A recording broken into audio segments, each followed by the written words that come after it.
किसी को नमन करने या श्रद्धांजलि देने से रोकना सुसभ्य लोगों की निशानी नहीं। सोशल मीडिया प्लेटफॉर्म एक्स पर दिया गया ये बयान है सपा चीफ अखिलेश यादव का। मामला है लोकनायक जयप्रकाश नारायण की जयंती से जुड़ा हुआ। यूपी सरकार ने शुक्रवार को सपा प्रमुख अखिलेश यादव को लोकनायक जयप्रकाश नारायण की मूर्ति पर माल्यार्पण करने से रोक दिया। हालांकि सपा प्रमुख ने घर में लगी लोकनायक जयप्रकाश नारायण की मूर्ति पर माला चढ़ाई। इससे पहले आधी रात जेपी सेंटर पहुंचे सपा चीफ को गेट पर टिन की बैरिकेडिंग मिली, जिसके बाद सियासी बवाल शुरू हो गया। मामले को बढ़ता देख सपा कार्यालय और अखिलेश के आवास पर पुलिस प्रशासन की तैनाती कर दी गई, जिसको लेकर सपा चीफ ने प्रदेश की योगी सरकार से सवाल करते हुए कई गंभीर आरोप लगाए हैं। देखिए, ये टीन शेड लगा करके सरकार कुछ तो छिपाना चाहती होगी। टीन शेड आखिरकार क्यों? किसी महापुरुष का सम्मान क्यों नहीं करने दे रहे?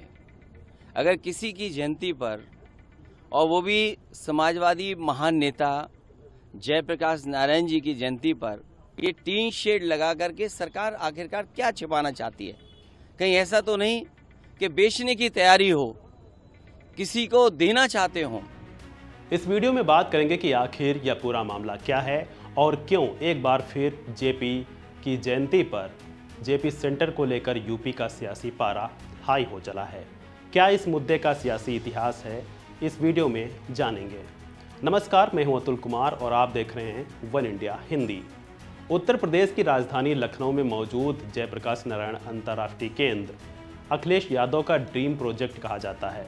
दरअसल कहा जाता है कि यूपी के पूर्व मुख्यमंत्री स्वर्गीय मुलायम सिंह यादव की दिली इच्छा थी कि लोकनायक जयप्रकाश नारायण के नाम पर लखनऊ में एक स्मारक बनवाया जाए।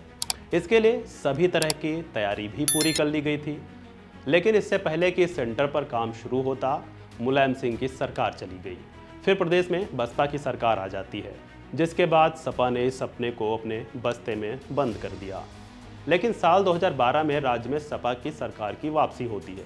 अखिलेश यादव मुख्यमंत्री बनते हैं, जिसके बाद उन्होंने पिता मुलायम सिंह यादव के सपने को पूरा करने की दिशा में बड़ा कदम उठाते हुए लखनऊ में लोहिया पार्क के एक हिस्से में इसे बनाने का फैसला किया। ये पार्क लखनऊ डेवलपमेंट अथॉरिटी का था, इसलिए इस सेंटर को बनाने की जिम्मेदारी भी उसे दी गई। अखिलेश ने जेपी सेंटर को बनाने की जिम्मेदारी उठाई तो उन्होंने इसके अंदर 5 सितारा hotel, swimming pool, club, museum, restaurant और स्पोर्ट्स सेंटर भी बनवाने का फैसला किया। इसके लिए उन्होंने इस दौरान बजट रखा 178 करोड़ रुपए का। साथ ही ये भी तय किया गया कि 2017 में यूपी विधानसभा चुनाव से पहले इसे पूरा कर लिया जाएगा। लेकिन बाद में इसका बजट 178 करोड़ रुपए से बढ़कर 864 करोड़ रुपए तक का हो गया। जेपी सेंटर को बनाने को लेकर भारत के नियंत्रक एवं महालेखा परीक्षक यानी कैग ने एक रिपोर्ट पेश की थी उस दौरान, जिसमें बड़े खुलासे सामने आए थे। रिपोर्ट में बताया गया था कि बिना टेंडर के ही कई काम करवाए गए। इस सेंटर के लिए एसी सिस्टम को देखने के लिए अधिकारी चीन घूमने तक चले गए थे। साल 2017 में योगी आदित्यनाथ की सरकार बनने के बाद जेपीएनआईसी के निर्माण पर रोक लगा दी गई। मामला हाईकोर्ट भी गया, पर रोक अभी जारी रही। सपा सरकार ने उस वक्त इसका ठेका शालीमार कंपनी को दिया था, जिसके चेयरमैन संजय सेठ अब बीजेपी के राज्यसभा सांसद हैं। तब वे समाज पार्टी के कोषाध्यक्ष हुआ करते थे। सेठ को अखिलेश का करीबी नेता माना जाता था। वे समाजवादी पार्टी में भी उस समय राज्यसभा सांसद थे। ये पहली बार नहीं है जब जेपी की जयंती पर ऐसा बवाल देखने को मिला हो। बीते साल भी बवाल देखने को मिला था। तब माल्यार्पण के लिए सपा चीफ दीवार लांघ कर गए थे, जिसका वीडियो भी जमकर वायरल हुआ था। बहरहाल इस मामले को लेकर सियासी वार पलटवार भी जोरों पर है। मामले को लेकर प्रमुख विपक्षी नेता दलों समेत किसने क्या कहा है और सरकार ने इसको लेकर क्या सफाई दी है। सपा चीफ ने बिहार के सीएम नीतीश कुमार से एनडीए से इस्तीफे तक की मांग कर दी है। देखिए किसने क्या कहा। इस मौके पे कहूंगा कि बहुत सारे लोग समाजवादी लोग सरकार में हैं, जो सरकार को चलवा रहे हैं। बिहार के मुख्यमंत्री जी भी हैं समय समय पर।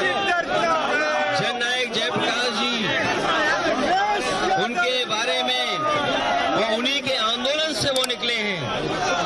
ये मौका मिला है उन्हें भी।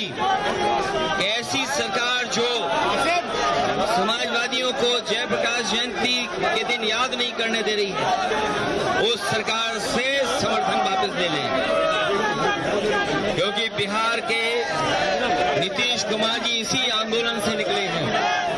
नायक जयप्रकाश जी के साथ रह करके उनके आंदोलन को उन्होंने मजबूत बनाया है। समाजवादी चिंतक जयप्रकाश जी, समाजवादी विचारक, आजादी की लड़ाई में भूमिका निभाने वाले, गांधी जी के साथ रह करके उस आंदोलन को और बढ़ाने वाले ऐसे लोगों को आज हम सम्मान से रोक रहे हैं। लेकिन हम समाजवादी लोग जिस तरीके से सम्मान देते रहे उसी तरीके से सम्मान करते रहेंगे, क्योंकि नवरात्र है, त्योहार है, इसकी आपको बहुत बहुत बधाई देना चाहता हूँ। अखिलेश जी, आपको याद होगा कि पिछले साल भी जबरन जेपी एनआईसी में दीवालों को फांद करके, कूद फांद करके वहाँ क्षतिग्रस्त करने का इनके कार्यकर्ताओं ने काम किया था। चूँकि वो बंद पड़ा है, जेपी एनआईसी बंद है वो बिल्डिंग, तो वहाँ सुरक्षा कारणों से वहाँ बंद पड़ी बिल्डिंग में अनुमति चूँकि माल्यार्पण की नहीं दी जा सकती है, तो यहाँ विकास प्राधिकरण ने, लखनऊ विकास प्राधिकरण ने कल ही अवगत करा दिया था अखिलेश जी को वहाँ माल्यार्पण किया जाना सुरक्षा कारणों से कतई उचित नहीं है, इसलिए अनुमति देने से इनकार कर दिया था एलडीए ने।